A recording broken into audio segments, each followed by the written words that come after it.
All right, it looks like Mr. Walter has joined us. Mike, are you able to hear and see everyone?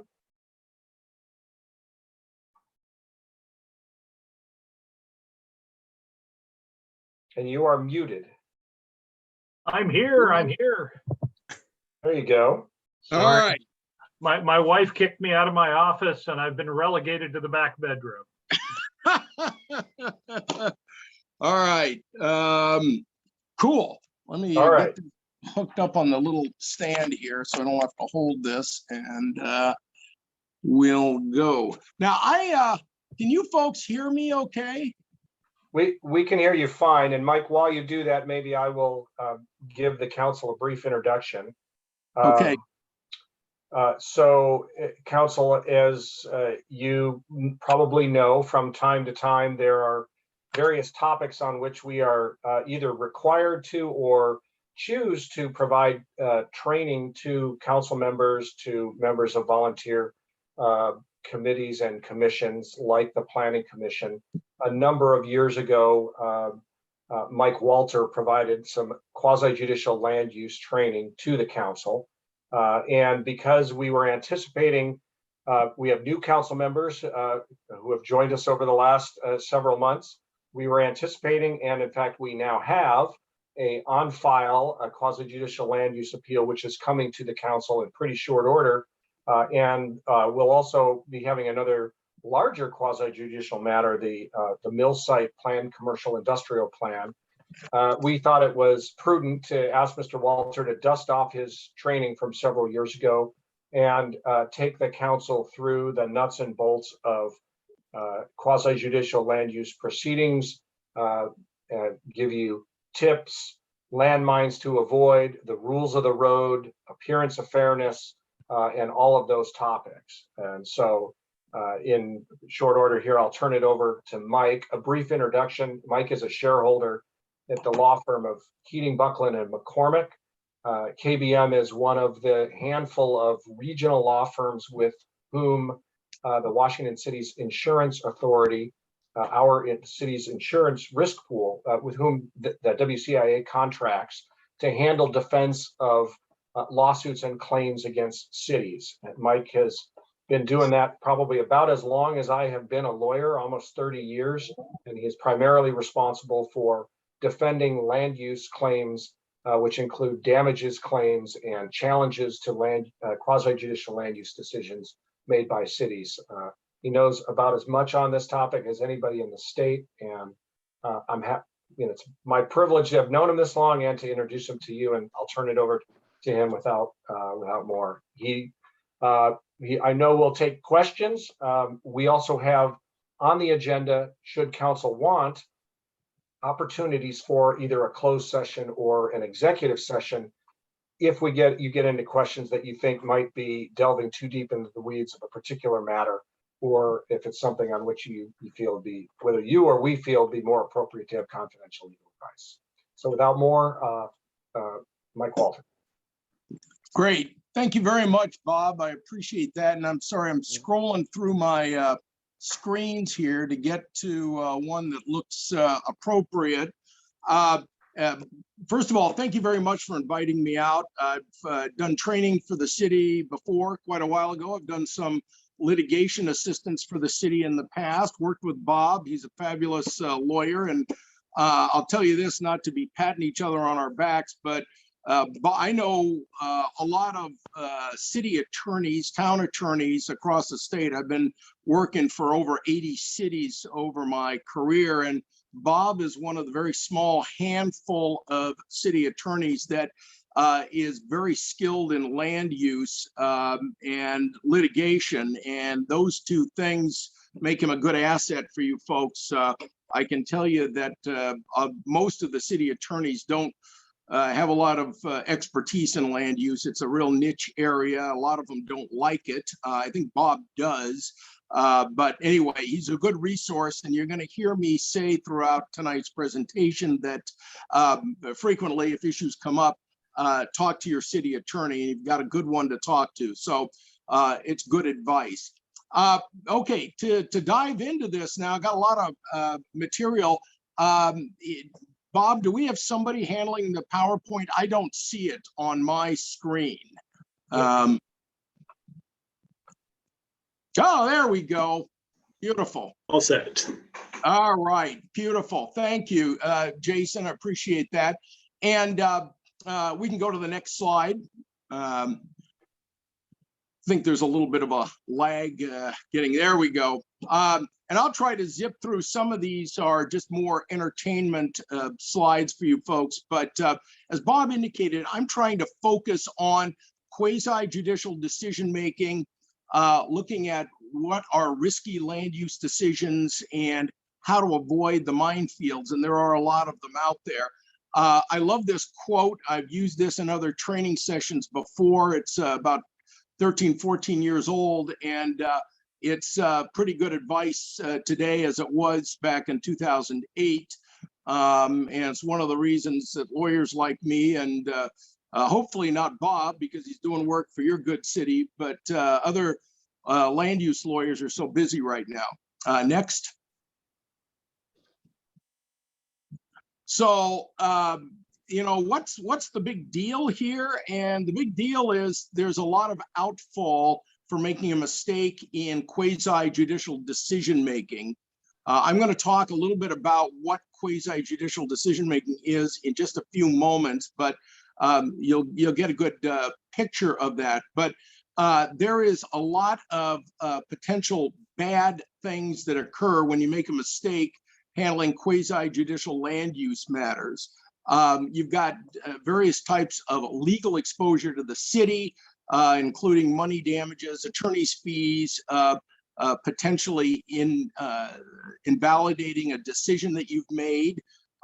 Individual potential exposure could get named as a defendant, possible uninsured personal claims, which is always a big risk for cities. And I will tell you, I've been doing work for WCIA cities for a long time, about 35 years. And WCIA provides about the best municipal insurance you can get.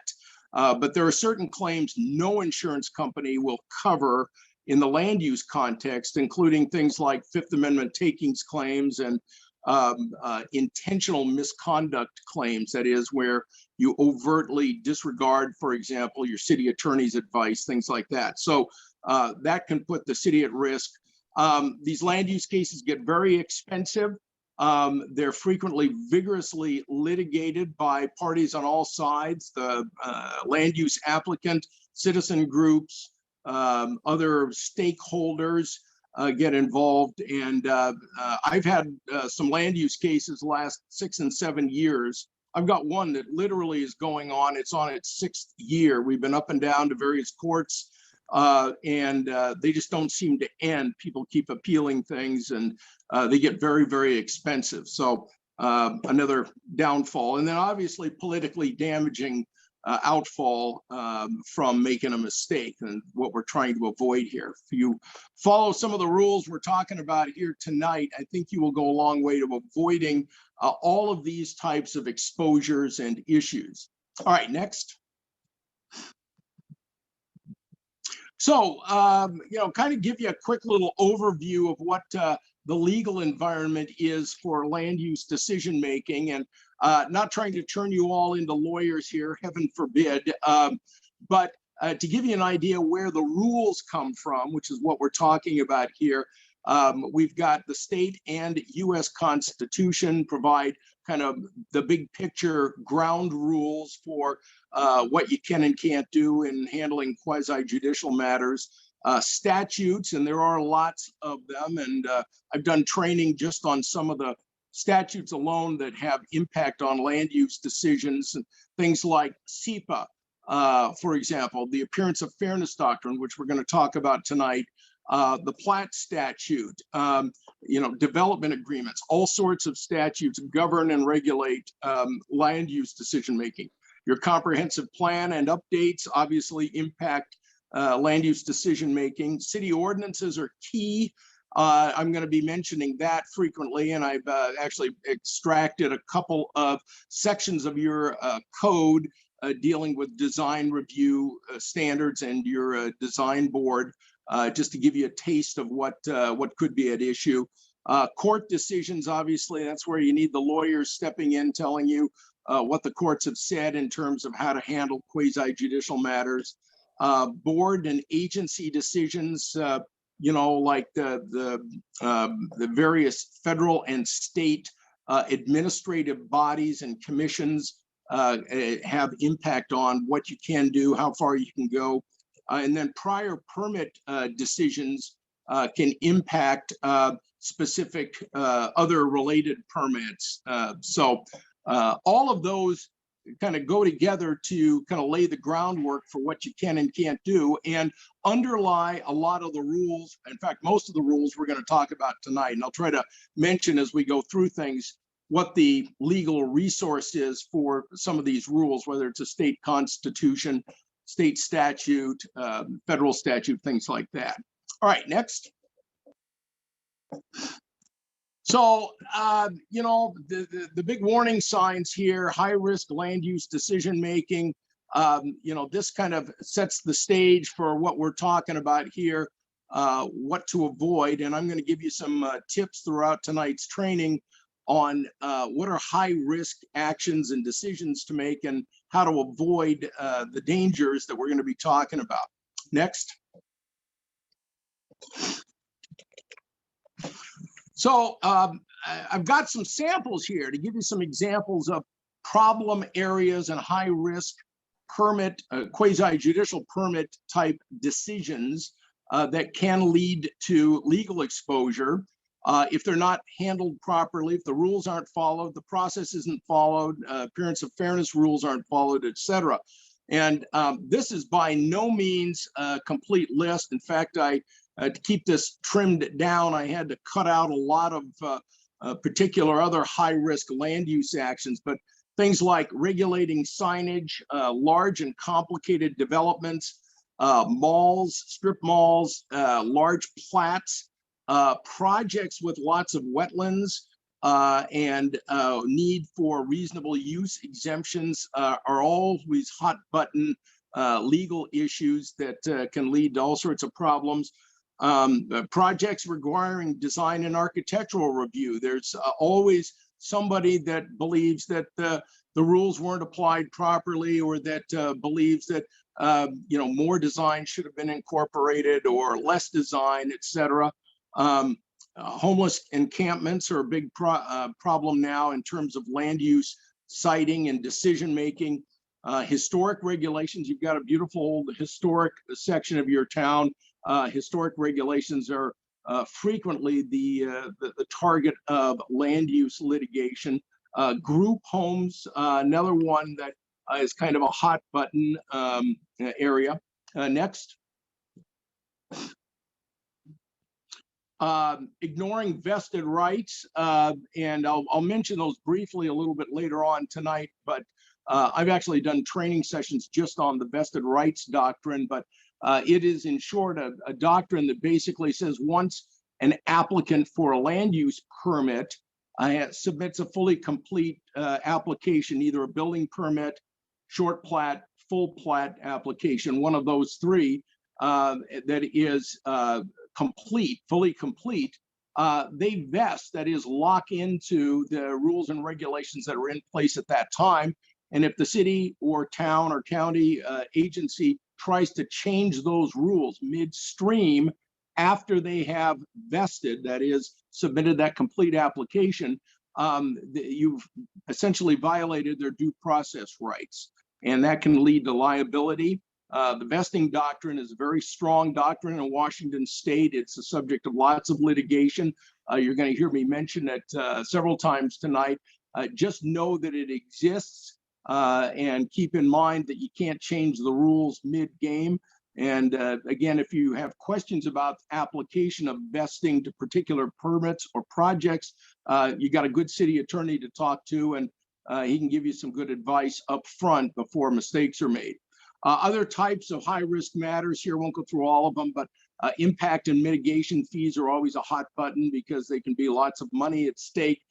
Public nuisances and code enforcement, affordable housing regulations and how to implement and apply those. regulation and zoning and permitting of cell towers. A lot of this and telecommunication facilities are heavily preempted by federal law, and you get into trouble if you try to circumvent or usurp federal regulations through city or local regulations. And then siting and permitting of large and public types of projects and large, controversial, politically sensitive types of projects. You know, I tell clients to try to trim all of this down into a usable kind of summary of what to look out for. My hot button kind of criteria for high risk land use actions boil down essentially to three things. One, a very large or complicated project. Number two, lots of money at stake, big dollar development, in other words. And three, politically controversial or with lots of groups and stakeholders trying to join in and argue for or against the type of application and project. When you combine all of those things together, it doesn't guarantee it, but it makes for a very fertile field for a lawsuit, a land use lawsuit. And just you know, put your antennae up and be prepared. All right, thank you for moving the slide. So starting off, got to understand what type of land use decision you're making. There are three types of land use decisions that government officials and city council members in particular can make under Washington law. They can be legislative, they can be quasi-judicial, they can be ministerial or administrative. And go to the next slide, please. Here's a quick summary of the three types. The legislative is the lawmaking. That's where you adopt comprehensive plans, area-wide zoning, annexations, you know, development agreements are typically legislative, city-wide zoning, things like that, that are not property specific, not permit specific, not individual specific, but area-wide in general. The second is the quasi-judicial. That's what we're focusing on tonight. I'll be talking a lot about that. But basically, you're acting like a judge. This is how judges in courtrooms work. They apply the law to a factual record that is created either through testimony or documents. Quasi-judicial types of permits, and I'm going to go through this in more detail, are things like plats and you know, variances, reasonable use exemptions, things like that, that have discrete parties in a contested hearing where a record is made and a decision maker has to make a decision based on criteria in your code or under state law. And we're going to be talking a lot about that tonight. And then ministerial and administrative type decisions. These are typically rote or simple types of permits like building permits, tree cutting permits, landscape permits, road right-of-way permits, things like that. We're not going to be talking much about those. They don't lead to typically big types of legal liability like the quasi-judicial do. Next. Hey, Mike, can I ask a quick question from you? Absolutely. You bet. Do you want to take questions as we go, or do you want maybe to find some good pause points where we can ask questions? I have absolutely no preference. I've done millions of these. I do them both ways. Happy to take the questions as we go along. As I see there's a little hand up. So if that's okay with everyone else, we can do it that way. Is that good? I don't have a question at this time. I just wanted to clarify so I didn't interrupt you when you really got okay. rolling. No, I appreciate that. And Bob knows me. I like to talk, but I like questions because it tells me, A, people are listening, and B, I can focus my comments on what is of concern to them. So why don't we try as we go along, the hand raise for questions, and I'm happy to answer them at that time. And if it looks like it's taken too much time, we can move some of them to the end. Is that okay? All right. Okay, so the quasi-judicial decision-making, already mentioned this. I love this little graphic because it, you know, we got the judge sitting there. This is exactly what judges do on a bigger scale, of course, in courtrooms. So quasi-judicial decision-making, and it can be in the context of land uses or other types of administrative type proceedings, civil service proceedings, things like that, but we're focusing on land use here, is a judge-like decision. So you're acting like a judge on a contested land use matter. Contested meaning you got people for it and against it and other stakeholders, involving discrete parties, and a hearing that's on the record and results in a decision with findings and conclusions. And I'm going to talk about those a little bit later tonight also. But that's what we're focused on here. Judge-like decision made by city council. Hearing examiners do the same thing. When you use a hearing examiner for land use decision making, they're subject to the exact same rules that a city council would be, or a planning commission, or other entity of the city, including, for example, design commission or other types of commissions that are charged with these kind of permit specific types of decisions and hearing processes. Next. So what is it? And again, some of these are some long quotes. I thought this would be, the PowerPoint would be a good cheat sheet for all of you to use down the road. So feel free to keep this on your desk, in your back pocket, or for late night reading when you've got insomnia. This gives you kind of the actual definition of a quasi-judicial decision. And it's important to note because the quasi-judicial decision-making, that's the high-risk decision-making.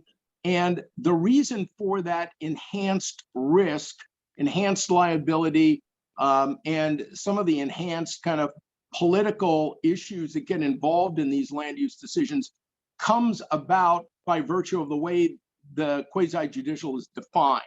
So, you know, they don't include legislative actions like I've talked about, but simply focus on specific permits, land use applications that involve discrete, specific parties on a specific project that goes through a hearing process with a record created, and ultimately findings and conclusions and a decision on that permit, that quasi-judicial permit.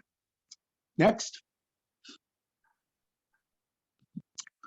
So this will give you a good, pretty good example of what are quasi-judicial decisions and actions. And it covers kind of the myriad, you'll notice, for example, of a lot of the kind of high risk permitting actions that we talked about a little bit earlier in that second or third slide.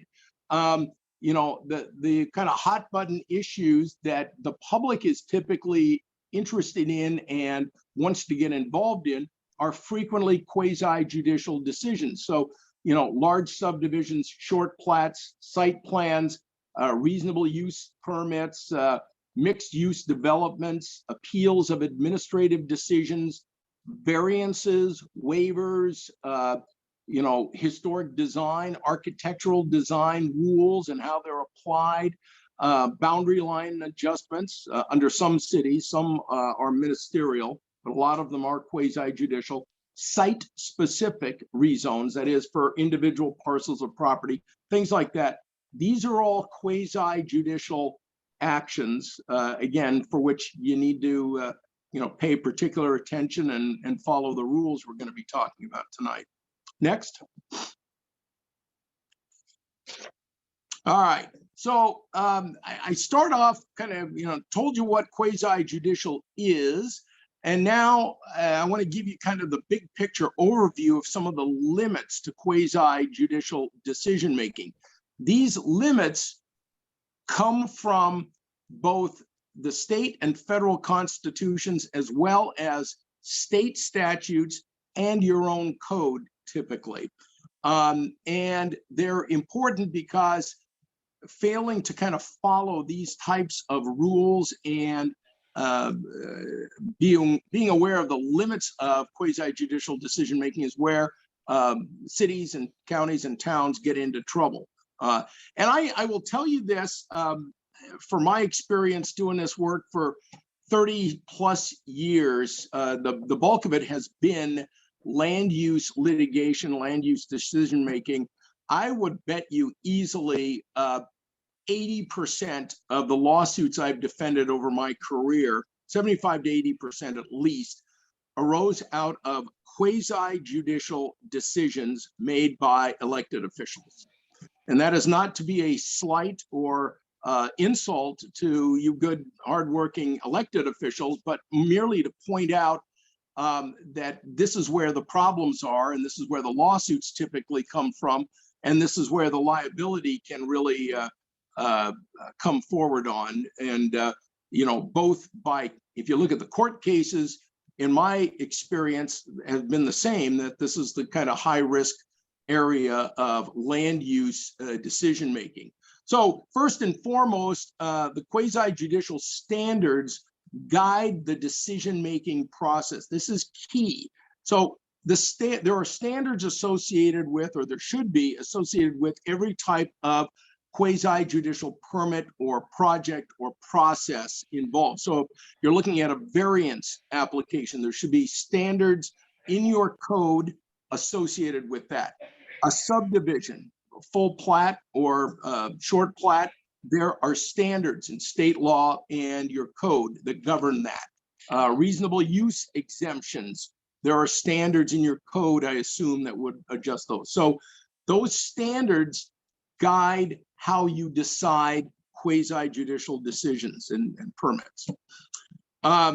And the standards can't be arbitrary or vague or undefined. You can't just have, you know, gee, the decision maker can use his own best guess as to how this project should be approved or conditioned or whether it should be approved or not.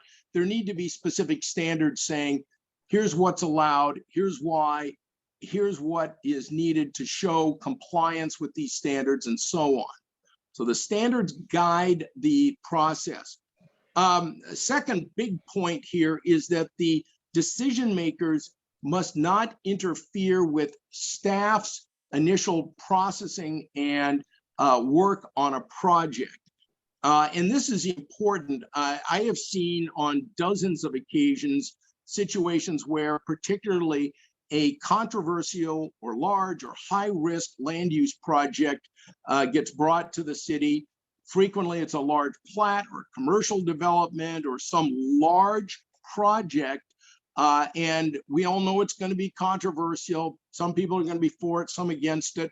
The best examples in my recent experience have been things like big box developments, Walmart, Costco, things like that, you know, some people want, and a lot of people don't want. And the word gets out, and the decision makers, frequently the city council members that may hear this project down the road, get wind of it and start talking to staff saying, well, when this project comes in, you need to condition it this way. You need to make them do an EIS. You need to make them put in a buffer. You need to make them enhance transportation, build new roads, limit the size, or find a way to deny it. And I've actually defended lawsuits in the past where there is a record, unfortunately, created through emails and texts of certain council members who tried to stop a project. One was a Walmart, in fact, and some of the emails said things like, well, it's up to you to find a way to stop this before it gets to council, things like that. That is absolutely improper. It violates a whole bunch of tenets of quasi-judicial decision-making. It's the epitome of arbitrary and capricious, and it's a good recipe to get sued. And I'm not making this stuff up.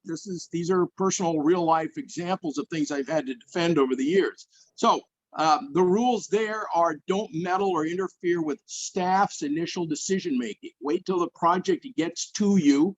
A record is built and developed before you. Make sure that you're not biased or prejudging this, and I'm going to talk about appearance of fairness in a little while, and that you go in with an open and neutral mind and consider all the evidence when the project permit gets to you.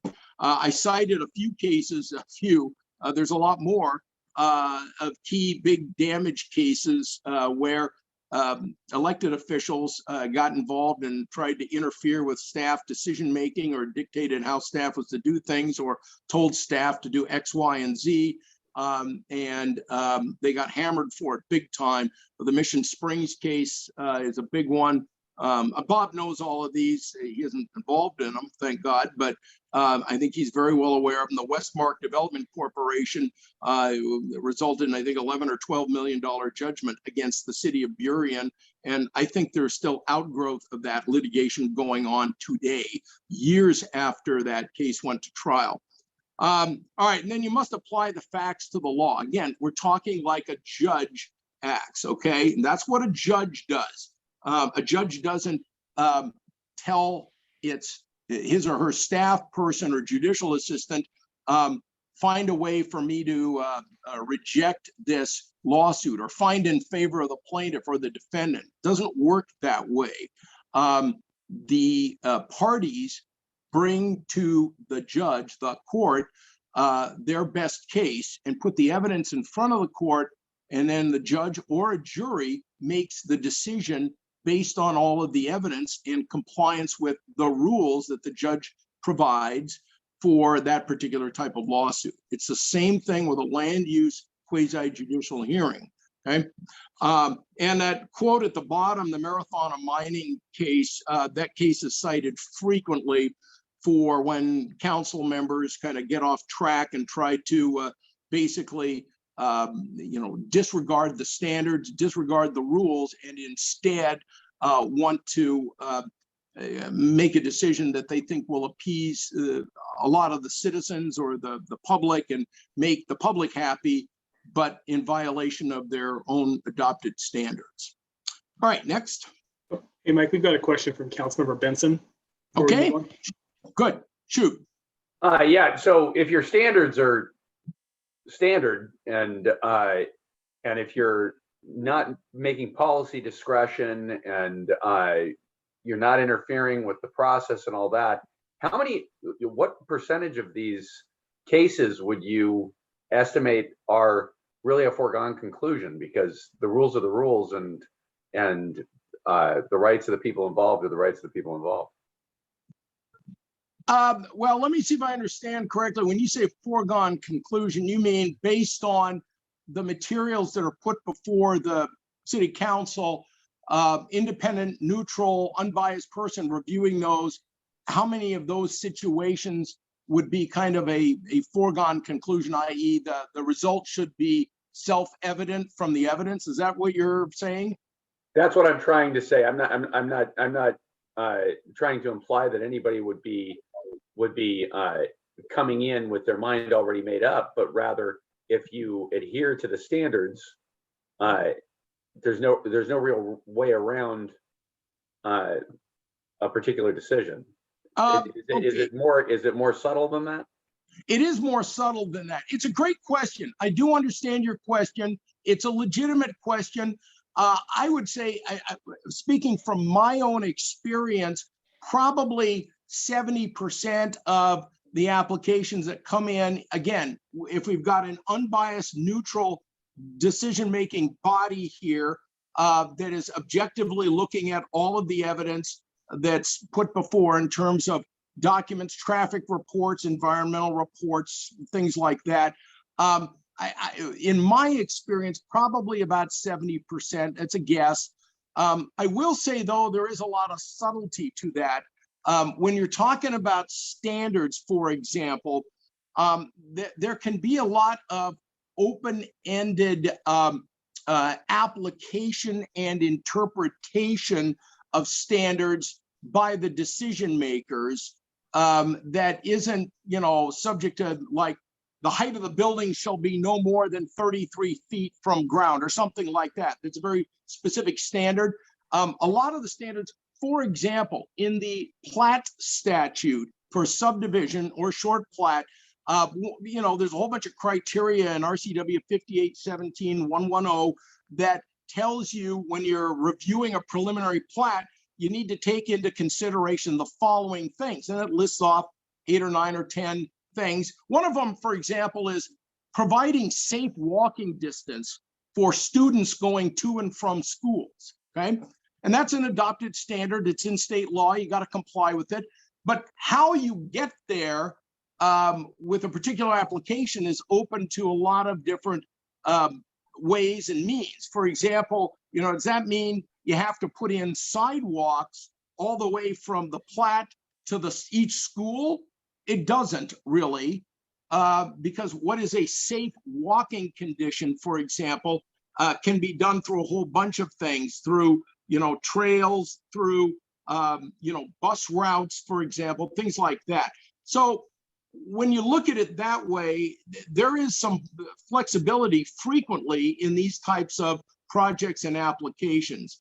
I would say that, it's a rare case that I've seen where you look at an application, you look at all the evidence that's submitted and come away and go, wow, there's only one possible outcome here. This has got to be approved without conditions. It doesn't happen that way very often. Frequently, you comply with the standards by imposing conditions on the project, which are subject to all sorts of limits and ways to achieve compliance that, again, may make the project approvable, but you're adding things that the developer has to do to make it meet the code criteria. So I probably just confused you more than you were. That was a good explanation. Thank you. Okay. No, I appreciate it. That's a great question. And a lot of this, it's gray area. I mean, this is why you folks are the decision makers. It can be a tough role to have. People do not understand what elected officials have to deal with. On the one hand, you legislate, you do the big picture stuff like updating your comp plan. My God, that's a work in and of itself. Annexations, sign codes, all that stuff. But then you got to deal with these hot button projects that have a lot of ways that they can be complied with, but and quite often there's not a right way, the right conditions. So good question. Again, I do think if you follow the code and if you have questions about, well, what does this mean? You can ask staff and they have good expertise. And if you get into a legal quandary, you ask your city attorney and hopefully they walk you through, here's option A, B, and C, and D, and you'll get there. So, all right.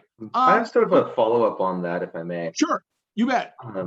Yeah, so getting just a little bit more into the detail of some sorts of standards that could be interpreted as being vague.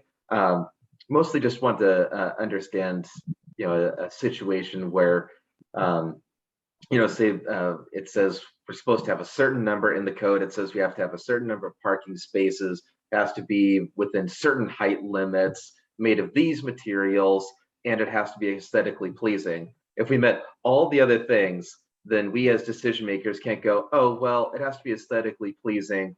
That's vague enough that I can just reject everything else. Is that correct? Well, that is a good question. That actually touches on the Anderson versus City of Issaquah case, which I'm going to talk about in a few minutes, that goes right to that very issue. A couple of comments on that. First of all, it's a good question. Secondly, the having open-ended and very vague criteria can be a problem. And if your code has as a mandatory criterion, and I say mandatory, I'm going to talk about this too, uses the word shall, must, required, in conjunction with aesthetically pleasing, that is going to be very difficult to interpret and apply.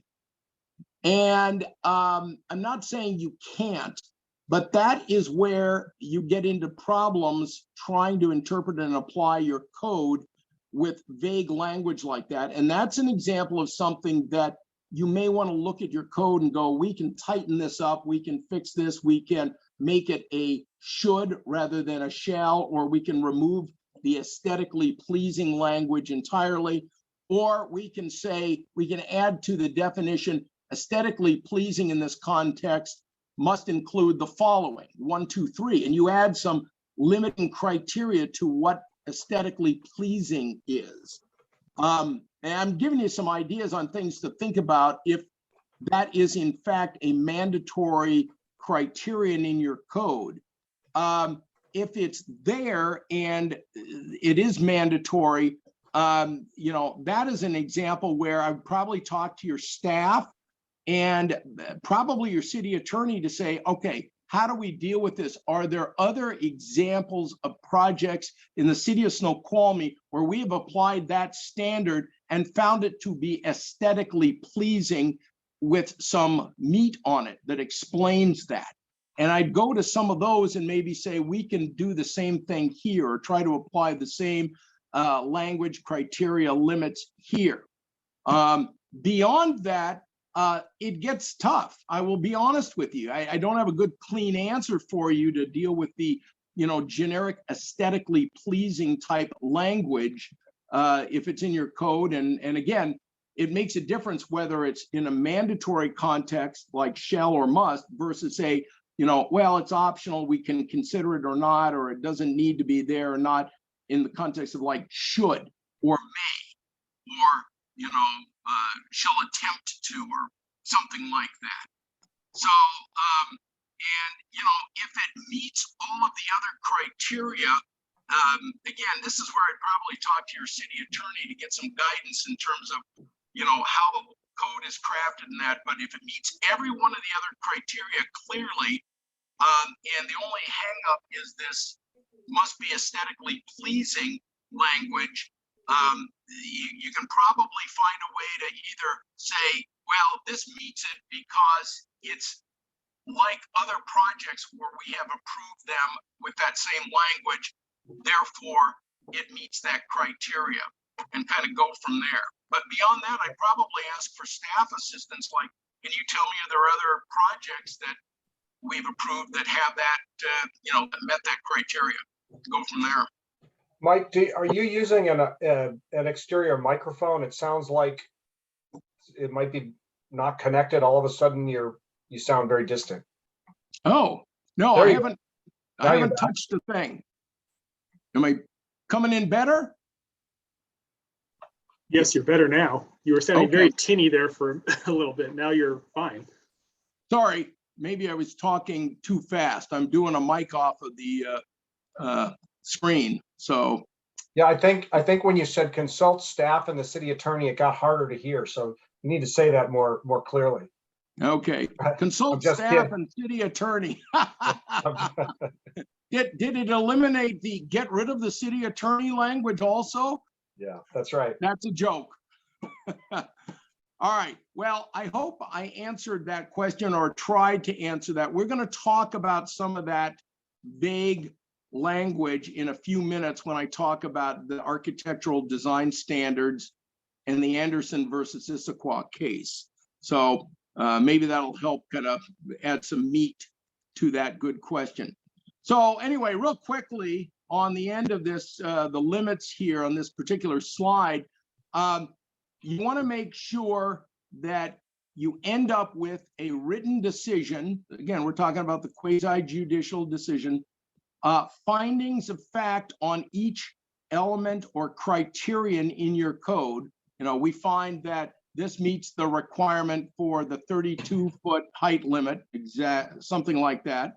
And you should follow the general rules for doing findings and conclusions, which I'm going to talk about also in a few minutes. So keep all of that in mind. All right, let's go to the next slide. All right, and some more limits on quasi-judicial decision-making. This is important. The city decision makers don't represent specific parties. They don't represent the developer or the applicant. They don't represent citizen groups. They don't represent stakeholders. They are supposed to be a neutral, independent entity that makes a decision, again, like a judge would make. You don't want a judge saying, you know, I'm trying to get the plaintiff to win this lawsuit. I'll find a way to help him out here. You wouldn't think you were getting a fair trial if you're a defendant in that situation. It's the same with land use quasi-judicial decision-making.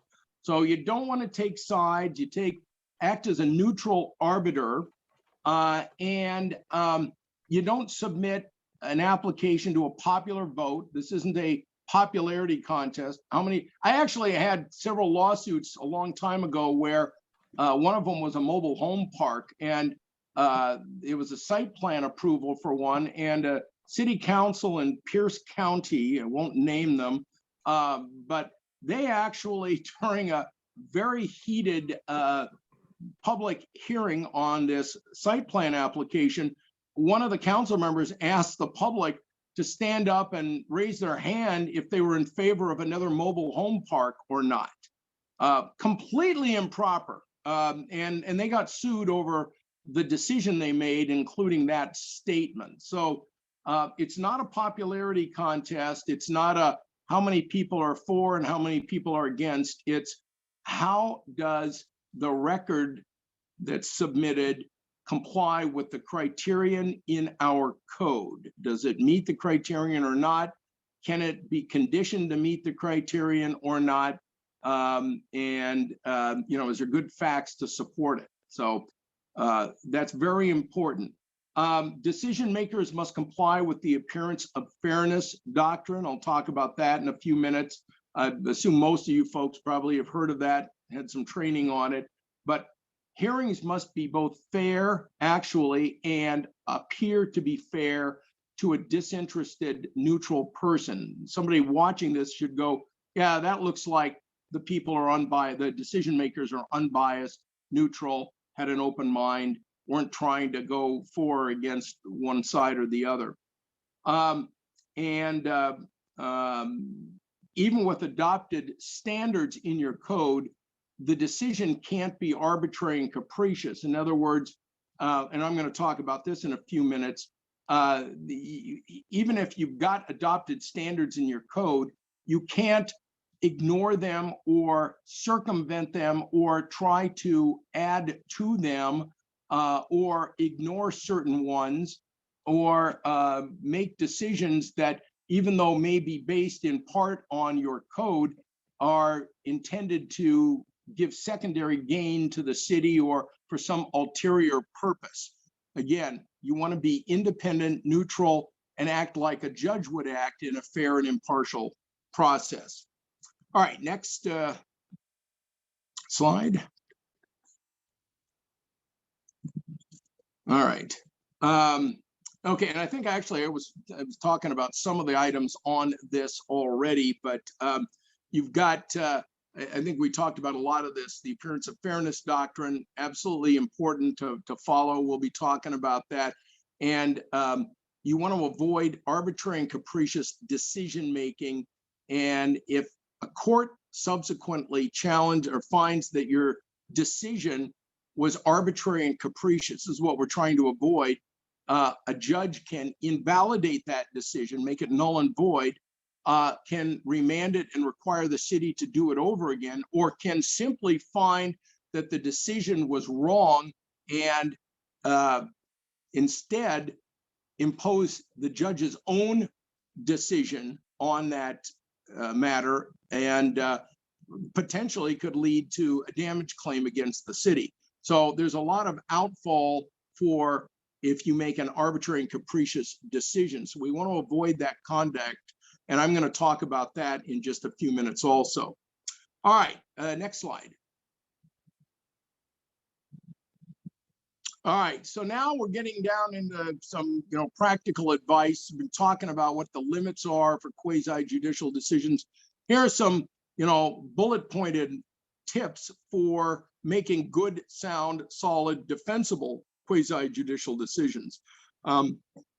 Most of these, I hope, are self-evident to you after listening to what I've said so far. And a lot of them are common sense, but believe me, it's most of these common sense items that are problematic and cause mistakes that lead to lawsuits. So first and foremost, always is follow your code, follow the state law.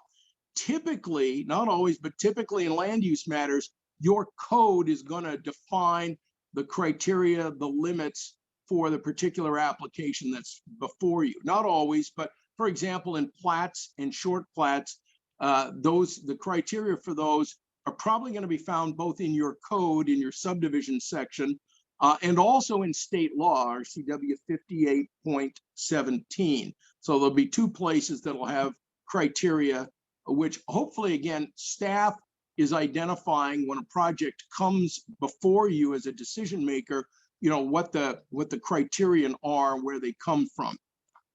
You don't want to do policy making or visioning or impose city goals as part of a quasi-judicial permit.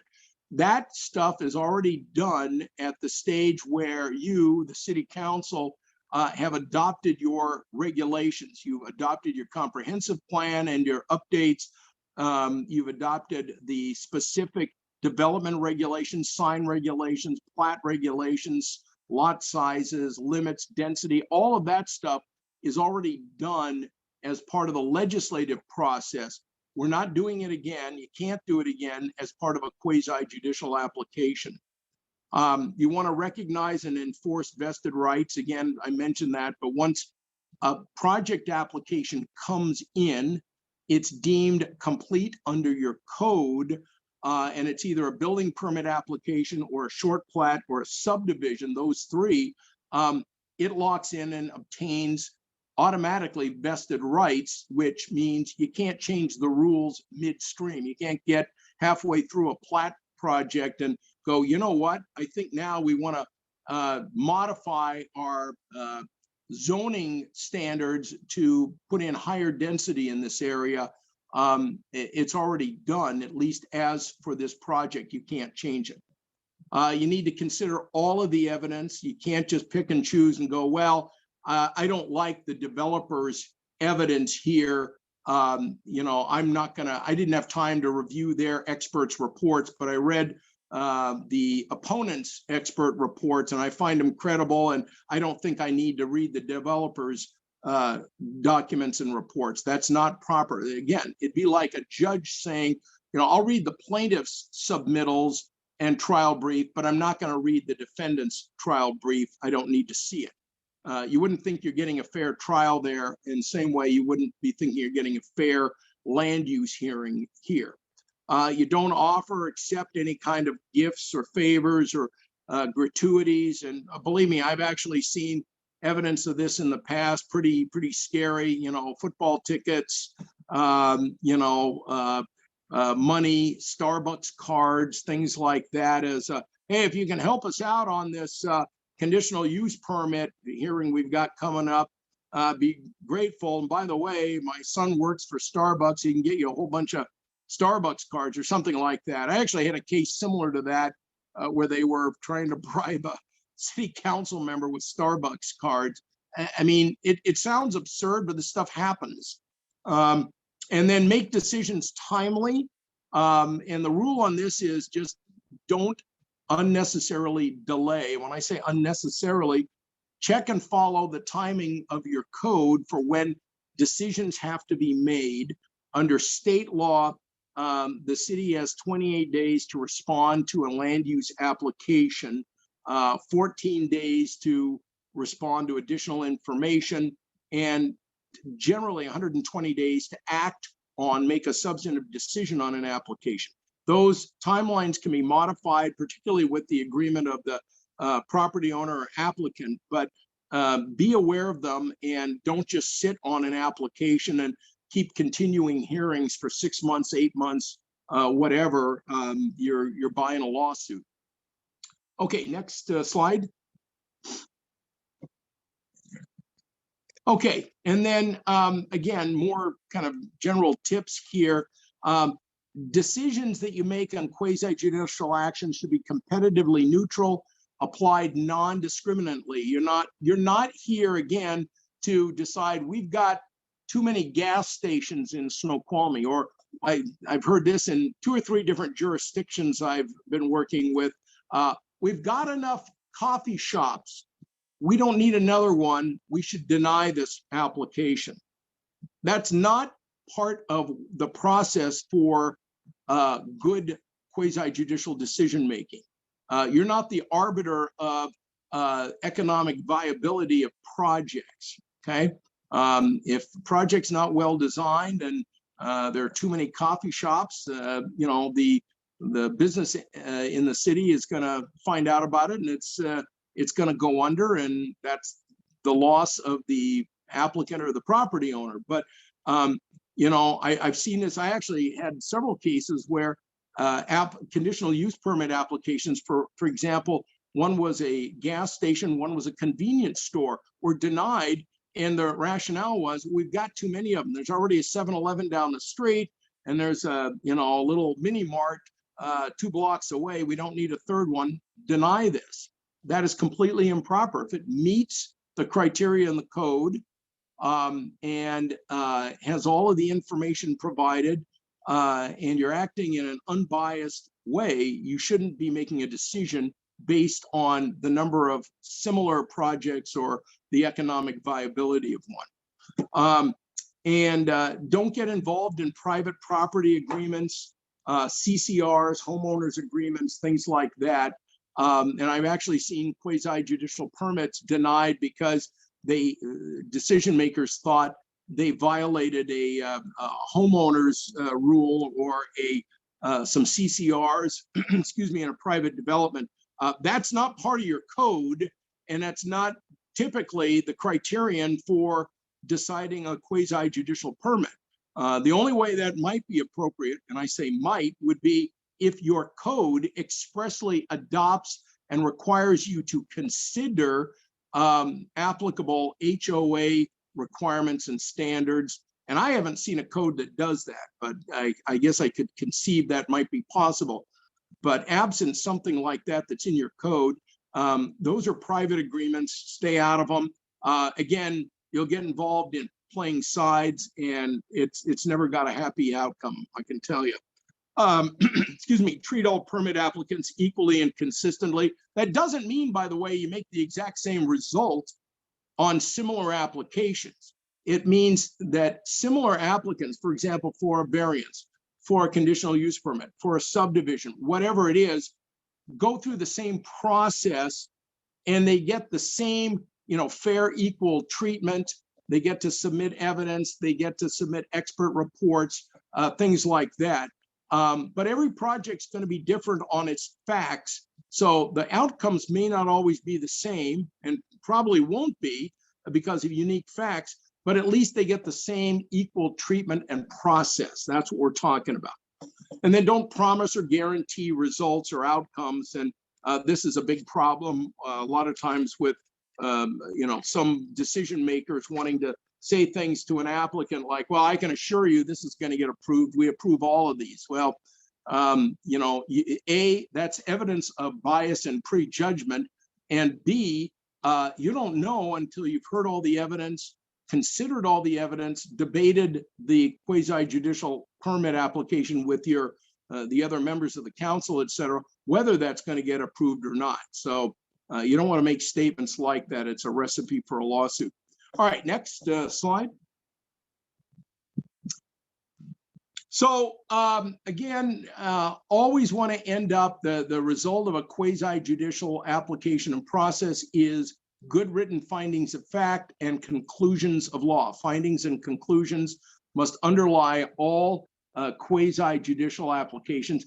You can adopt findings and conclusions from a lower decision-making body. For example, the city council can adopt findings and conclusions from a planning commission or a design review board or something like that, or it can make its own, or it can supplement findings and conclusions from a lower body with their own. So in addition to the findings and conclusions by the planning commission, we make the following findings of fact and conclusions of law. Here they are, 1, 2, 3, 4, 5. But you need to have those in the record to show that you've thought about, considered the evidence in the record and how it's applied to your code criterion. Don't let citizen complaints, displeasure, et cetera, influence your decision. Again, these aren't popularity contests. And you'll get pressured to do that if you haven't been already. I mean, this is just one of the aspects of being a politician and governing a popular growing city. You're going to have people pressuring you to do certain things. In the legislative context, that's great. That's what it's all about, right? Comprehensive plans, updating your zoning code, changing, lot configuration, things like that. Those are all legislative, very appropriate to talk to your constituents about those things, hear them out in public meetings and hearings. That's great. That's what that's all about. But that's legislative. When we're talking quasi-judicial, like a judge, those are inappropriate. So you need to kind of put on your judge hat or wig and keep those out of the decision-making process. Use to the extent you can a hearing examiner. I'm a huge fan of hearing examiners. I'm not one. I don't do that work. I'm not getting a kickback from anybody for it. I can just tell you that I think use of a professional hearing examiner for land use decision-making, particularly final land use decisions, is great risk management. It's good public service. They make better records. And I can tell you historically, and this is not exaggerating, in my 30 years of doing land use litigation work, I probably only had to defend maybe 10 lawsuits that arose out of a hearing examiner land use decision versus hundreds of them that arose out of city council decision making on a quasi-judicial application. It's just statistically, it's much, much lower risk, lower liability, and partly because they're professionally trained and this is what they do. They know the pitfalls and problems and how to avoid them. Don't base decisions on what's good for the community or what's in the best interest of the community, things like that. Again, those aren't criterion for a discrete permit. Those are visioning statements, basically, that go into your comp plan and maybe a predicate for design standards or for other development standards. You need to have substantial evidence in the record. And that means, an amount of evidence that would convince, kind of an average person that, this fact or that fact is true, more true than not true. As long as you've got some evidence to support your decision that's not speculative or conjectural, typically the courts will uphold that, substantial evidence finding. You're the umpire, don't take sides, and don't play politics. Those are kind of the big fallouts from the quasi-judicial decision-making. All right, next. Councilmember Benson has a question here. Yes. In the event that there is something that's big and the whole town is cares about it one way or the other, would it be considered inappropriate to tell somebody, hey, if you come to council, you need to come with these things in mind because this is all that we can consider? Would that be considered coaching one side or the other, and would that have the appearance of unfairness? Well, a couple of things. The devil's in the details on that question. It's a good question. A couple of things. First of all, the first question to ask is this some or all of this application or this project application going to come to me as a decision maker or to the city council as a decision maker? Yes or no? If the answer is yes, which I'm assuming it would be under your hypothetical, then I would be very careful. I'm not saying don't talk to them. What I'm saying is I think there is a better way to state what needs to be said so that the citizens don't get unrealistic expectations and understand the limits of your authority. So rather than saying, I would show up and bring X, Y, and Z, or show up and be prepared to say blah, blah, blah, that does sound like coaching and can be interpreted as bias or prejudgment. And believe me, I have seen, and I'll bet you Bob can give some even better stories than I can, but I have seen a lot of what appeared to be innocuous statements made outside of the hearing arena that got twisted and turned and packaged by a savvy developer's lawyer into an appearance of fairness violation or evidence of prejudgment or bias.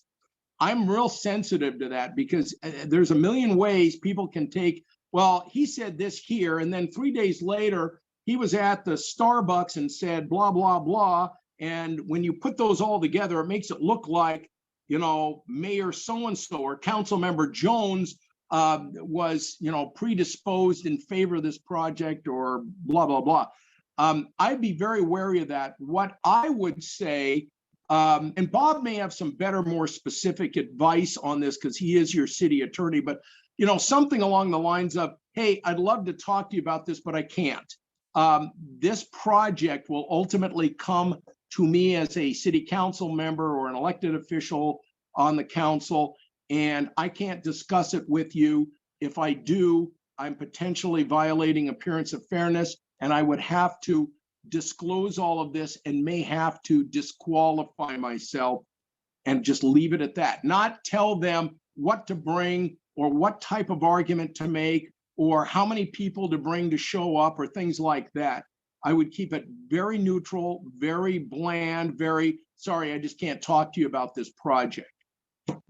Does that make sense? It does. I think it would help me to have some kind of I think if you're elected to be a representative of the people and you say, hey, I can't talk to you, then most people don't know what a quasi-judicial blah blah blah Right. is, and so it sounds like you're abdicating your responsibility to represent. So I think it'd help me to have some kind of bulletproof boilerplate way of saying, listen, I totally want to be your representative, but that's not what this kind of case is. I have to look at the law and the statutes and the standards, and I don't really have any wiggle room on that. If there was some kind of boilerplate statement that we could kind of memorize and just give people their Miranda rights, that'd be That is a great comment. And actually, almost everything you said just a second ago, I don't have any heartburn with. I'm a hyper cautious outside defense counsel guy that's seen the good, the bad, and the ugly. So a lot of times what I say, people come back going, boy, you're being awful stickler. You won't let me do my job as a elected official. I'm sensitive to that. I mean, half of what I do is represent elected officials. I'm very sensitive to it. You're in kind of a tough place. And what I would say is that most of what you just said as a layperson could be said to somebody asking that question politely and just say, I am your elected representative, but for legislative matters, this is quasi-judicial. It's different. You can even go back and say, the lawyers told us that one of the rules is we can't have ex parte contact or guide testimony or evidence one way or the other. And as a kind of judicial decision maker on this particular project, I can't give you advice as much as I might want to. I'm sorry about that. And something to that effect. I'm doing this off the cuff. I would say that I'm gonna defer to Bob Sturbank on that, because I'm betting that he could wordsmith something short and sweet that you folks could use along those lines, because I get it. It's a tough position. I will say one other thing. I'm getting a little off track, but what you've just described, the issues you're dealing with, is one reason why I am a big fan of using hearing examiners for these types of hearings rather than having the council make these types of decisions. Because if you delegate these types of final quasi-judicial decisions to a hearing examiner, it takes you, the elected officials, out of the picture. Then you can talk to your citizens and say, I'm not deciding this. Our appointed hearing examiner will be handling this. He's a professional. You can go testify in front of him, blah, blah, blah, blah, blah. I'm not going to be hearing it. And then you don't have to worry about the appearance of fairness issues and some of these other things I've been talking about. It gives you an out. I understand that's uncomfortable because I hear this all the time, like, Mr. Walter, I was elected to represent the people, not a hearing examiner. And, I hear this all the time and I go, well, yes, you were elected to legislate and make policy for the city. Yes, all true. But, one of your roles is quasi-judicial decision making, and it's just got a completely different set of rules that limit what you can say and do outside of the public forum. So that's my soapbox on the hearing examiner. And Bob can chime in, or after the fact, he may want to put something together for you. And I think that might be useful. And everybody's on the same page. So, did I help you out there at all, or did I just mess you up and confuse you more? No, that was really helpful. Okay, very good. All right. Well, and feel free, we can follow up on this at the end, and maybe Bob in an executive session wants to talk about some ideas on that too. Okay, Mike, let me just chime in real Sure. fast. You bet. I agree with you. Less is more. That's always the prudent thing to avoid the appearance of fairness, avoid getting in conversations. That said, we can probably craft something. We can probably also put a statement on the website to inform the public, and that then council could point folks to that would explain your quasi-judicial role. For the larger matter, Mike, we do use a hearing examiner to conduct the open record hearing and make a recommendation. And my experience with our hearing examiner and hearing examiners elsewhere is that they will often, at the start of a public hearing, try to orient people to, here's where the standards are in the code. I'd appreciate it if you can direct your remarks to those standards and the evidence that you think supports or, militates against those standards being met. I'm not as interested in you telling me I like this project, I hate the project, or what. And so the examiner can often give people guidance that way. And then by the time it comes to the council's reviewing that record and what the examiner said, rather than taking, so that it helps take you out of that position of having to try to think about giving someone advice about what to come and say or not to say. And so I just want to chime in, and Mike, you have questions or follow-up comments from two additional council members. And Councilmember Christensen had her hand up, and then Mayor Pro Tem Mayhew also. Great, go ahead. I just had two quick points of clarification.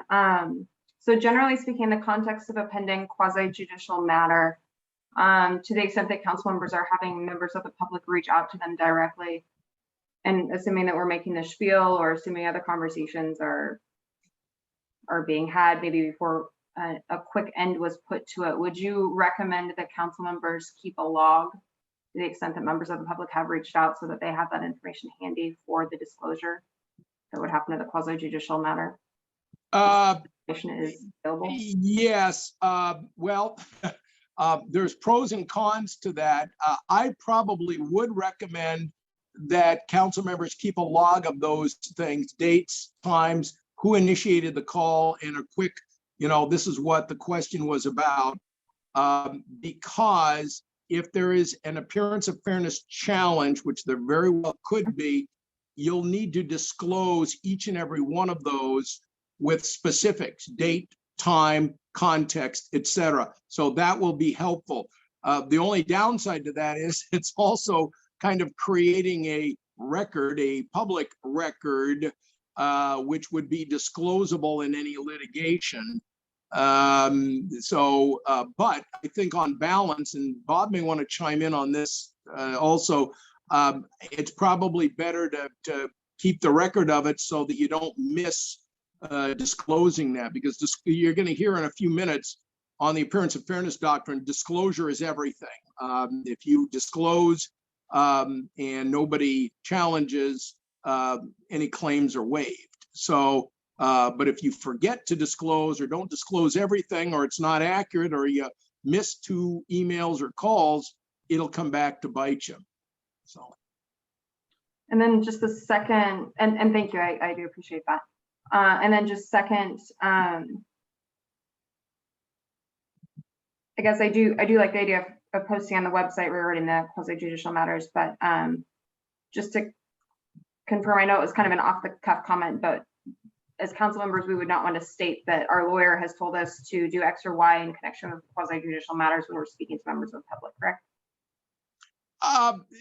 Well, yeah, I guess the way I would temper that is to say, I wouldn't want you to say, because I don't think it would be true, that your lawyer said, make the decision this way or do this or do that. I don't think it's improper to say, if you need to, our lawyer has told us what the process is we need to follow, and we are following it. Because that's all accurate and correct. And I mean, that's what the law is, and that's what your lawyers do. Your lawyer isn't going to tell you an outcome like, you know, you need to approve this variance, or you need to deny this application, or you need to, he's not going to do that. I know he's not. But in terms of just, you know, somebody says, well, why are you doing it this way? You can either say the law requires us to do it that way. And if somebody says, well, who told you that, or where'd that come from? You can say, well, we've had training on it, and we've had outside counsel tell us that, and our lawyer has told us this is the process we need to follow. And I don't think there's anything wrong with that at all. In fact, it looks like you're doing the right thing getting lawyer advice, not a decision, but just process advice. So again, Bob may want to chime in. I don't want to step on his toes. He's the city attorney. Every city kind of tweaks these a little bit differently, but I don't have any problem with that at all, because it's informing the public. Here's why we're doing things this way. And the other council member, Mike, do you have a concern about waiver? I'm wondering. Yes, that is a concern. If that's where Councilmember Christensen is coming from. That if she says, my lawyer told me X, that someone is going to make a waiver argument. Yeah, exactly. oh, okay. I guess I didn't pick up on that. I guess the concern, I wouldn't have a concern if, again, what we're talking about is just the process as opposed to a specific, like, here's what you need to do on this application. It needs to be handled this way, with this decision, with this conditioning, yeah, you wouldn't want to disclose any of that. But I guess I was talking about if somebody said, why can't I, Ms. Council Member, talk to you about this particular application? I guess I don't see a problem with waiver if all you're saying is, this is the process we're obligated to follow, and we've had training, and our lawyers told us this is the process to follow, and we can't discuss it, or something like that. Now, I will defer to Bob on that, because maybe that makes him a little uncomfortable. I don't have a problem with that, because I don't think you're waiving anything there. But again, this was more about, this is explaining to a citizen, why you can't talk to them about the merits of a project, which is what we're talking about here, basically. Understood. I was just thinking that it might be cleaner if we avoided any reference to. Yeah, you might. Yeah, maybe. Yeah, and Bob's got a good point. Less is more. So maybe I'm saying more, or we're saying more than you need to. Just, you know, maybe it's simple enough to just say, because I get asked this a lot. People go, well, what am I supposed to say when my constituent comes up and says, I elected you to take care of the city and handle these types of projects, and you won't talk to me about it. What's going on here? And, you know, I get it. You want to say something to them. You can't just say, not talking to you, and walk away. You know, maybe it's sufficient just to say, and this is where I'm thinking maybe Bob can help you script out a short statement, just saying, this is part of a quasi-judicial process, and as decision makers, we can't discuss the merits of a project like that. Sorry. And then move on to something else. So. Thank you. Is that, okay, got it. All right, okay, well, let me. Well, you had let's one go- more, Mike, waiting. sorry. Mayor Pro Tem Mayhew had a question patiently. No, just a quick thing. With regard to that guidance that might be put on the website, I think that is just a fantastic idea. I hope we're able to do that. Just one more thought. I guess I've become aware that there's a topic that may be coming to us this year, to this council, as a quasi-judicial matter, and that there is a group that is actively telling people that they can overcome that by putting pressure on us to treat it as a legislative matter. I mean, they don't use those words, but that's what they're saying. And so I think what would be helpful is, putting something like that on the website. But even, Mr. Sturbank, if the city, for example, is going to do a press release, this matter is coming to the council as a quasi-judicial matter, maybe that could be added to that press release, and here's what that means and how that will work in a condensed way, like I think you're planning to do.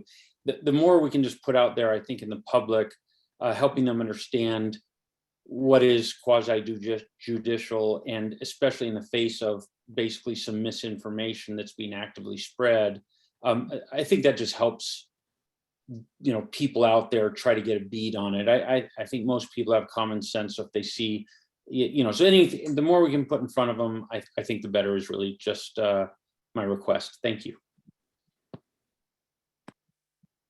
Great comments. I'd agree with all of that. And yeah, good deal.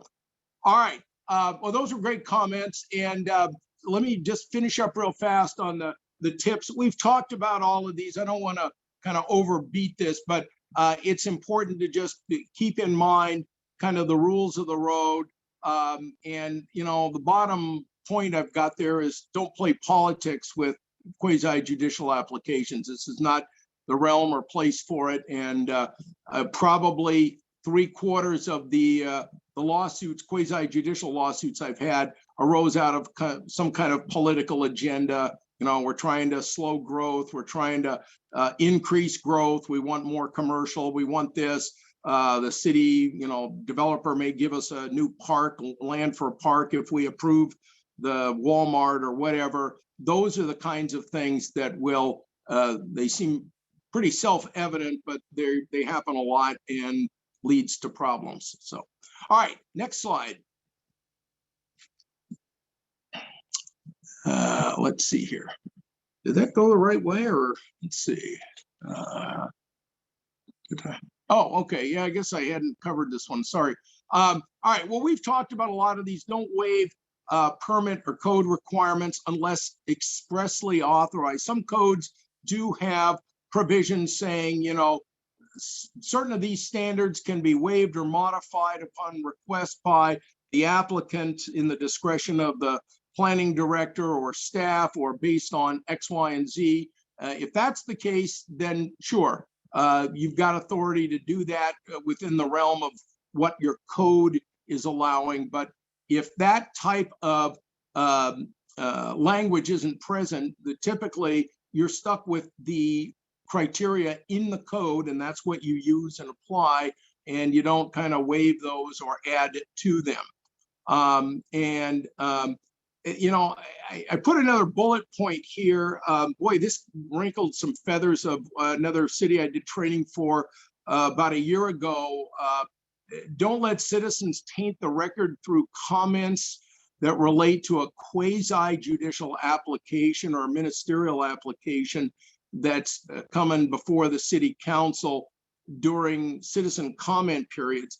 I mention this because it creates all sorts of problems. And I will tell you that there are some individuals and groups that are out there that actively try to influence decision makers on big controversial projects that are in the pipeline, that are coming down, that are going to go before the city council, and they use the public speaking sessions to stand up and say, hey, I want to talk about big box development.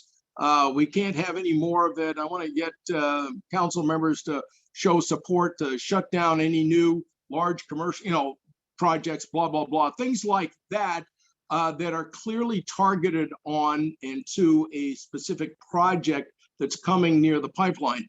I get it. There's First Amendment speech issues at play here, but it is always worthy to have the chair, mayor, whoever's running the meeting to politely say, if this relates to specific projects coming before us, we can't consider these comments because they're outside of the record that's being built and are quasi-judicial, et cetera, and ask that the speakers not, kind of refrain from discussing those. I don't think there's a way to just stop them from talking if they want to do it, but putting a statement on the record will help clean up a record in case there's a claim that the council was biased or violated appearance of fairness. Just something to keep in mind. I've seen this strategy being used a lot lately in the last 5 years or so, and it creates problems. Follow the tips on avoiding arbitrary and capricious conduct, which we're going to talk about in just a minute, and then get the city attorney's advice when needed, on high-profile controversial projects, and do it up front. Have council executive sessions to kind of figure out where the high risk is and what's potential litigation or not. So, all right, next slide. Councilmember Benson has a question. Oh, sorry.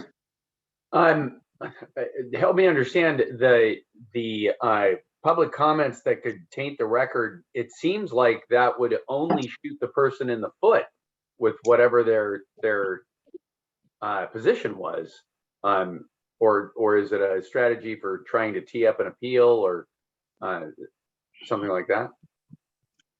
Well, what they're going to be doing is potentially creating a biased record, which could lead to a invalidation of the decision or a legal challenge, or particularly trying to bias certain decision makers in advance.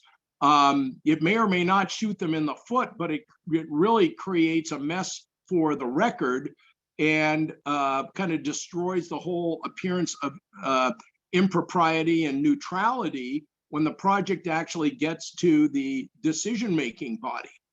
For whatever reason, I think it's a very unfortunate tactic. It shouldn't be used, in my opinion. I've seen it used, I'll bet you 6 or 7 times, some quite vocally, where they'll get 10 citizens to line up and talk at an open public session about whatever, no more mobile home parks, or we don't need big box development, or we want big box development, or we need to do A, B, and C that is directly related to or targeted at a specific quasi-judicial project that is in the pipeline that the city knows about.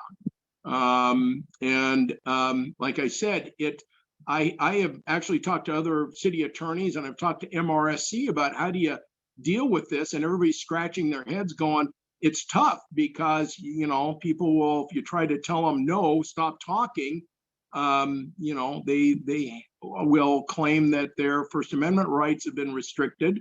It creates a bad kind of appearance, but allowing them to continue creates problems too, and it taints the record. And so whatever the actual motive is, I've seen it, I'll bet you 6 times now. And at least 3 times I can think of, it's resulted in an appearance of fairness violation claim that's gone to court, and the city has to defend it. So, well, if I'm asking too many questions, anybody can tell me to shut up, and I will. But how do we go about doing our job as a council? Like, what if the council decided, to discuss the idea of pursuing something like, so to use your example, getting a Walmart in Snoqualmie? I am not pursuing that. This is a hypothetical. But like, if the council started to think, hey, we could really use a Walmart in the town, or something along those lines. Is it even legal for us to have that kind of discussion or pursue something like that, or would that be automatically considered a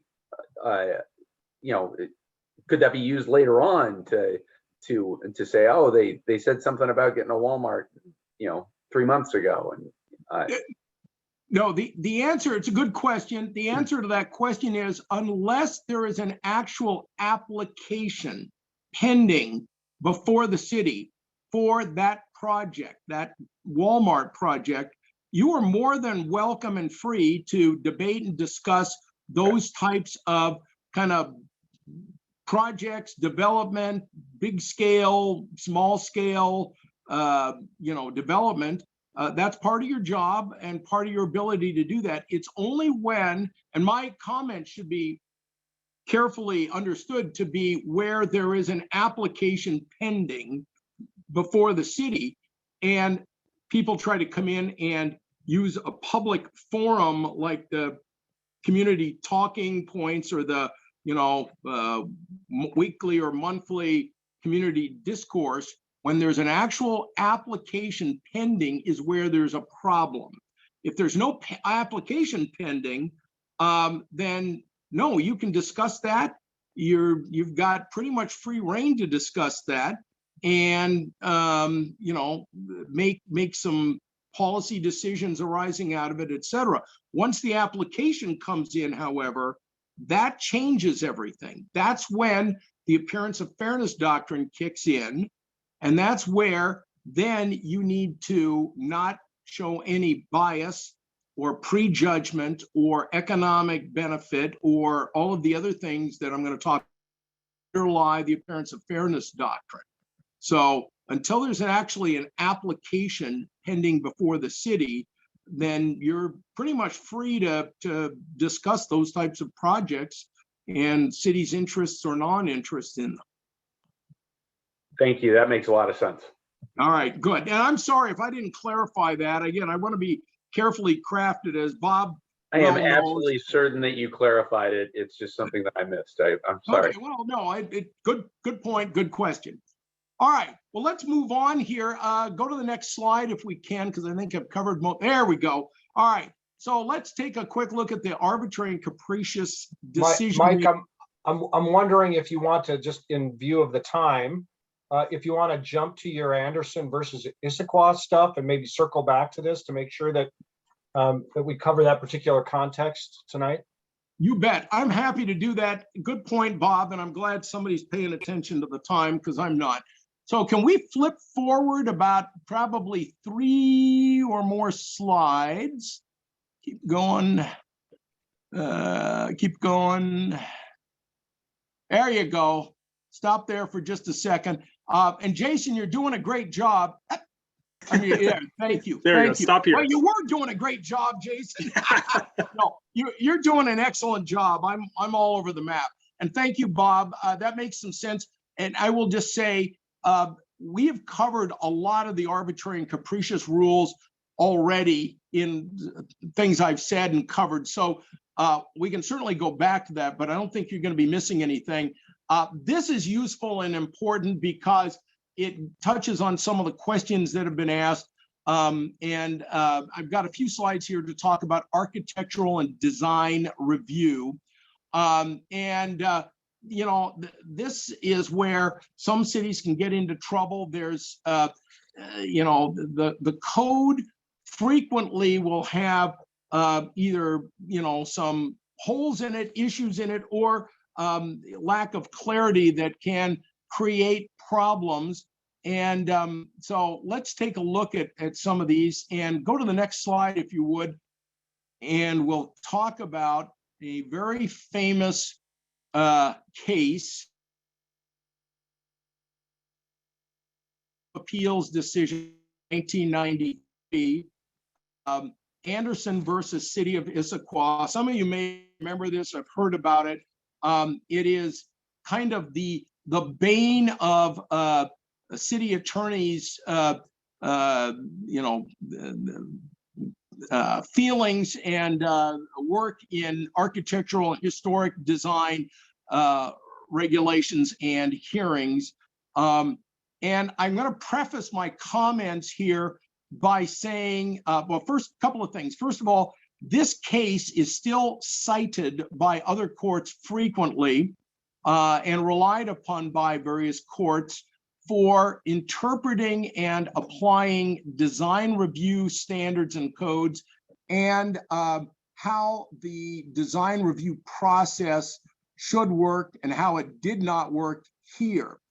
So that's number one. Number two, I will tell you that Bob and I both know this case well, not because we were involved in it. We weren't, or I wasn't. I don't think he was either.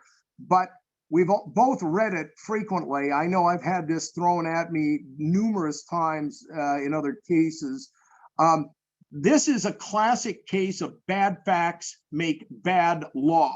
And there were some very bad facts here, both with a vague and ambiguous design code, but more importantly, with a really messed up, disjointed, ad hoc process that cost the developer a lot of money. So the City Design Commission here denied a building certification, basically a building permit, for a commercial building, 6,800 square foot commercial building on Gilman Boulevard, back 25 years ago or so, on land that was zoned for its use.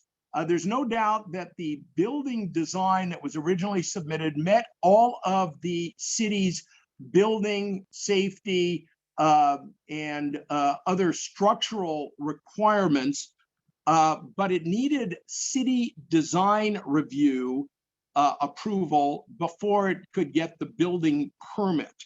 And this is where the problems kind of started.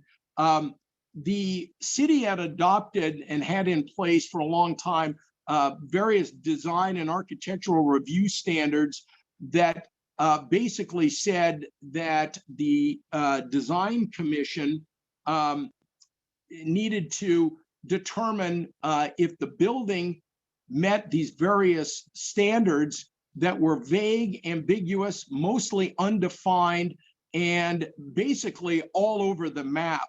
And I've got quotes on some of them here that, the design standards required buildings to be compatible with adjacent structures and have appropriate proportions, but no definition of what appropriate was, be with harmonious colors, but no definition of harmonious, and must avoid monotony of design. And long story short, Mr. Anderson hired a professional architect, tried to discern what the standards were, and did his best to design and submit a commercial building that he believed met all of the design requirements. And long story short, his application went to the design review board or design commission, and none of the commissioners could decide whether this first application complied with any of the design standards. And there was great debate by various commissioners saying, well, I think it complies with the compatibility, but it doesn't comply with this. And others saying, no, it doesn't meet the compatibility requirements. Others saying things like, I think the color's off, things like that. And just ad hoc statements about why this initial application in their mind didn't meet the design standards. Long story short, they told him, Mr. Anderson, to go back to the drawing board, use those words, go back to the drawing board and submit something more compatible, but with no specifics on what to do to fix the alleged problem. So he went back, reconfigured, redesigned based on what he had heard, resubmitted. That one went through another hearing, same problems. Everybody, the commissioners were all over the map, couldn't decide whether it complied or not. And back and forth, another time-consuming, expensive hearing. They sent him back a third time, revised it again. He came back, and once again, the design commission couldn't agree whether the standards had been met. Basically, people interjecting kind of self-serving ad hoc statements saying, this just doesn't feel right to me, or I get a certain feeling driving down Gilman, but this doesn't give me that feeling, things like that. And told him to come back again, went back again for a fourth time, came back to the design commission. And after similar debate and discussion, it was denied for a fourth time. He finally had enough. He sued the city and went to court. The trial court found in favor of Mr. Anderson, went up to the Court of Appeals. Court of Appeals upheld that decision, finding that the denial of the permit was arbitrary and capricious, ordering that the city approve the building certificate or permit, basically, and found that the city's design standards in toto were unconstitutionally vague, ambiguous, undefined, and more importantly, the way they were applied was unconstitutional and arbitrary. In other words, they couldn't get the commissioners to agree on anything. They kept changing their mind, kept changing their statements. Later, the city was found liable for damages and attorney's fees. Mr. Anderson had, at the time, at least the court lawsuit was filed, over $250,000 in design costs and hearing costs, and still no permit. So next slide, please. So what happened, the trial court and the Court of Appeals went through and identified, particularly the Court of Appeals, various problems and mistakes.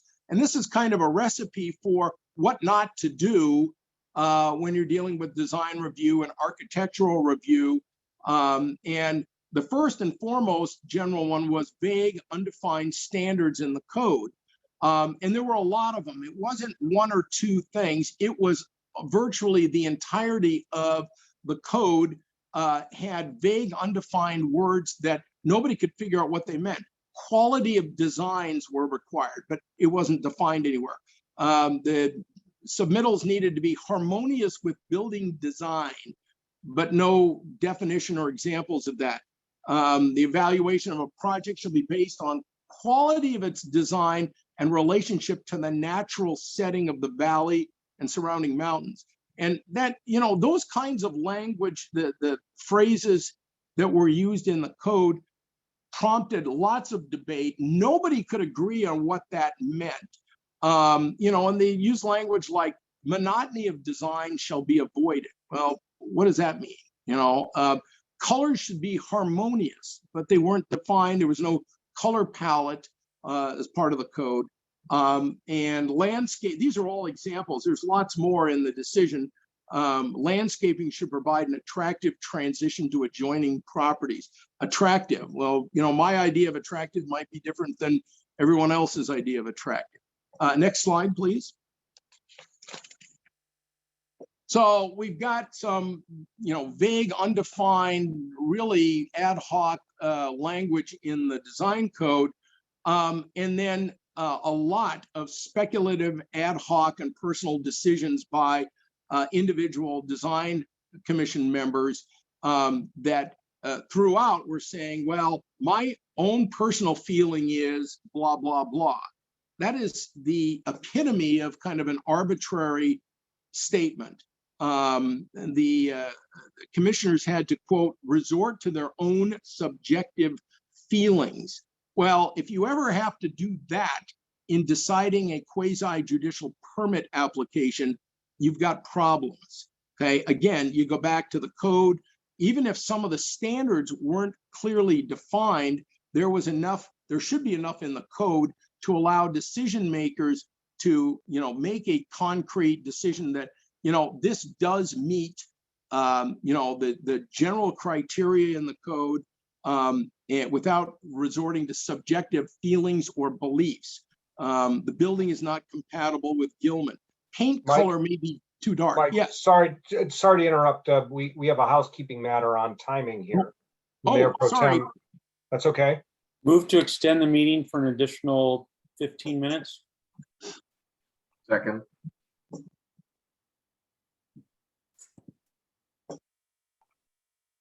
All in favor? Aye. Aye. Any Just a opposed? note, Aye. I may have to drop off due to a family matter, but thank you for that extension, and my apologies for belaboring this. I'm going to zip through so we can get through the rest of this. I apologize. A lot of material here, you'll see. Anyway, go to the next slide, because I think these are pretty self-explanatory. The last of the three big problems of Anderson were multiple review hearings with completely different results. And that's what makes this case unique and problematic. And the fact that there were 2 years of meetings, applications, hearings, 4 separate meetings or more on the same project, and they all had different outcomes and results. Nobody could agree on anything. The developer tried to comply each time, and each time was given different suggestions, recommendations, or ideas. There was never any clear unified guidance at all. And at the end of the day, the developer was out, over $250,000 and no permit and no specific guidance where to go, what to do next to make this compatible. So the sum of those 3 things, some code provision issues, subjective ad hoc feelings, and then multiple design meetings and hearings that had different outcomes and nobody could agree on anything, resulted in invalidation and an arbitrary and capricious decision. So this case, I just put it in here. It's a good example of what not to do. And if you get into these kinds of issues or problems, it's good to talk to staff to see how they've interpreted their code in the past, but also to talk to your city attorney if there are issues that need to be worked out, either with the code or how to apply it and how to define terms and stuff. But there's a good recipe on how to avoid a lawsuit and what not to do, which is what they did here. So let's go to the next slide. And I'm not going to go through this, but I thought I spent a little bit of time going through your code and pulling out some, not all, but some of the Snoqualmie Municipal Code sections that either related to or incorporated or included design review or review criteria for things for you to look at and keep in mind when you're applying design criteria. The one that's got specific standards, you got to look at the entirety of the code, is 17.80.050, which are the review guidelines and standards. There are specifics in there and what to look at, what not to, and there's some other provisions. This doesn't include all of your code sections, but it's got the key ones that seem to relate to design review criteria. All right, next slide. And this is kind of another summary. You're going to see some overlap with some of the quasi-judicial rules and also some of the arbitrary and capricious rules. But here's some good rules for design review and architectural review. Keep in mind, this is a quasi-judicial process, so the rules for quasi-judicial decision-making will apply. Your code typically will dictate or determine the standards for design review and architectural review criteria, everything from street lights to signage to buildings, etc. And most of these are governed by local municipal codes. And I think some of the sections I pulled out address those. Some of the same rules that we've talked about with quasi-judicial and also in the arbitrary and capricious category apply here. Don't condition design review or design criteria decision-making on financial viability or technical capability or expertise, or requiring an applicant to disclose proprietary information, waiving legal rights, things like that. I've actually seen every single one of those used in other contexts as conditioning to trying to get permit approval under design or architectural review, and it's not lawful. Don't let citizen complaints or community displeasure make the decision for you. Again, you go off of the criteria in your code, just like all quasi-judicial decision making. You want to don't base decisions on what's best for the community. Again, don't take sides on these. You're the independent neutral arbiter here. Again, the decision-making body, and take a look at all of the evidence and consider that fairly and impartially. No personal opinions or ad hoc decision-making. And then follow the rules for arbitrary and capricious decision-making. And again, don't play politics on design review, just like quasi-judicial decision-making. Okay, let's go to the next slide. I'm gonna try to get through the bulk of these as quickly as possible. I wanted to touch on how to create a good record for quasi-judicial decision-making. The record basically are documents and information provided through testimony or documents, statements, staff reports, expert reports, things like that, that the decision maker considers as part of a quasi-judicial application. These are things that are in the record before the decision maker and that the decision maker can rely on for making the decisions. I put in this statement, this is a quote from the Weyerhaeuser case that is still used quite a bit. Statements and positions of the parties and a summary of evidence presented isn't sufficient to create a record in and of itself. Those aren't the record, it's evidence. And evidence can be things like letters, photographs, traffic reports, engineering data, engineering reports, hydrological reports, staff reports, testimony from people, things like that, all comprise the record. Next slide. So the first kind of quick rule on the record is make it solid. This is the record is about the first thing that a court will consider if there's a legal challenge to a quasi-judicial decision. The first thing literally a judge usually does is look at the findings and conclusions, which we've talked about. I'm going to mention briefly in a minute too. But secondly is the overall record. What's in it, and does it support the decision that was made?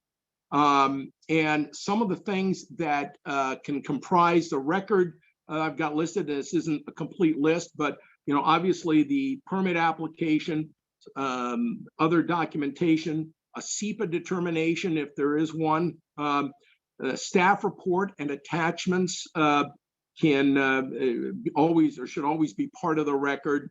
Letters, documents submitted by the proponent, opponent, interested parties, things like that. Minutes, transcripts, and exhibits of any relevant hearing or proceeding that may have come before it. Those are all part of the record. Applicable decision criteria or standards should go into the record, even though it's not evidence. That's the law. And if it's in the record, then it makes it helpful for the decision maker to know what the criterion are and apply those criterion to the facts. And then crafted findings and conclusions to support the decision. You always need to end up with findings of fact and conclusions of law, and do so by the deadline in state law or your code, whichever is shorter. Every code's got a little bit different timeline for adoption of findings and conclusions. So, hopefully you folks know your code, or you can have staff or your city attorney get that information for you.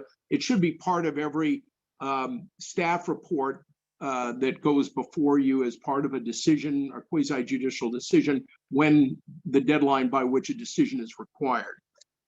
You can adopt by reference other departments and decision-making bodies' findings and conclusions.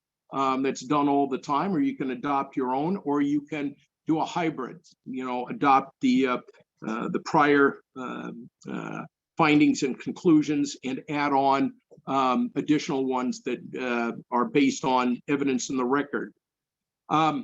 Next slide. So findings of fact, we keep talking about these. This is a little, hopefully, useful cheat sheet for you to kind of give you the lay of the land for crafting findings of fact. Like I've said, every quasi-judicial decision must be supported with findings of fact and then conclusions of law. And I'll mention conclusions in just a second, but the findings basically show that the decision maker has addressed and dealt with factual issues that were part of the application or that underlie the permit decision. Okay, the findings have to be based on evidence in the record, the evidence of those things that I just talked about: staff reports, expert reports, letters, photographs, drawings, site plans, all of that and more. Conclusions of law explain how the legal criteria in your code or in state law are satisfied or not based on the evidence in the record, the findings. Basically, the conclusions are the reasons for your decision and how they comply with, how each of the findings complies with the criteria in your code. I've mentioned this over and over. Findings and conclusions are subject to the same kind of scrutiny and analysis that judicial findings and conclusions are done. So a judge that's handling a bench trial does the same thing that you folks would be doing as a quasi-judicial body, and that is adopting and crafting findings and conclusions. And every bench trial I've had, typically the judge asks the attorneys after the trial's over to craft proposed findings and conclusions based on their understanding of the record that was created, and also based on the judge's oral ruling. And then you craft those, submit them, and the judge looks and decides which is more accurate, or maybe a hybrid of both, and ultimately puts together the judge's own findings and conclusions. It works the same way with a quasi-judicial permit. Findings and conclusions are required by state law and may be also required under your code if your code requires it. But as examples, either by statute or case law, almost every quasi-judicial permit needs to have findings of fact and conclusions of law to support it. All the things we've talked about, plats, final and preliminary site plans, boundary line adjustments, conditional use permits, variances, reasonable use exemptions, PUDs, master use permits, things like that. Mike, we are running up against our time frame here. Are you able to? Yeah, and I think some council members are going to have to sign off. So if you're able to, maybe put a bow on this, I think it'd be helpful. Can we flip forward like 2 more slides to slide 37 real quick? And I will. So a lot of this we've talked about, more record on the findings, but I wanted you to see this slide. Watch your words. Pay attention to this. I've put together risky words, mandatory words, and advisory words. When you're making a decision, it makes a difference whether you use the word shall, will, or must versus should, may, or might. And some other examples of risky words. Go to the next 2 slides, if you would. I think 39. And we've already touched on the appearance of fairness doctrine. I'm trying to real quickly scroll through this, but keep in mind the appearance of fairness requirements and obligations. Outgrowth of Watergate, and the purpose is to kind of preserve the integrity of the administrative system, provide fairness to parties, and make a fair and appear to be fair hearing in all quasi-judicial actions. Appearance of fairness doctrine does not apply to legislative actions, only quasi-judicial. Go to the next slide real quickly. The council's pretty familiar with the appearance of fairness. Mike. Okay. We spent a lot of time on it, and I know we're. Yeah. You know what? Let me do this, and then I'll be happy to stay and take questions. let's go to the last slide if you wouldn't mind. And it's 55. And I'll just do the beating the dead horse takeaways here to conclude this. I apologize. A lot of information here, a lot of material.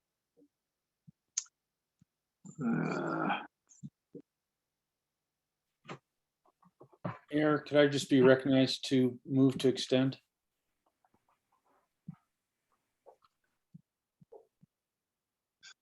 Move to extend 5 minutes. Yes, move to extend 5 minutes. Second. All in favor? Aye. Aye. Opposed?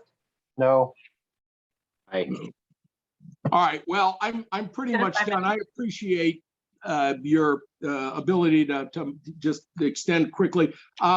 This is the last cheat sheet, everyone, and it really kind of summarizes everything we've talked about. Keep abreast of the law is really the big thing. No one follow your code. Can't emphasize that enough.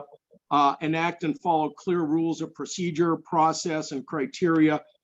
Use a hearing examiner, which sounds like you're doing to the fullest extent. Don't meddle in staff's decision-making, avoid conflicts and appearance of fairness issues, and disclose whenever in doubt.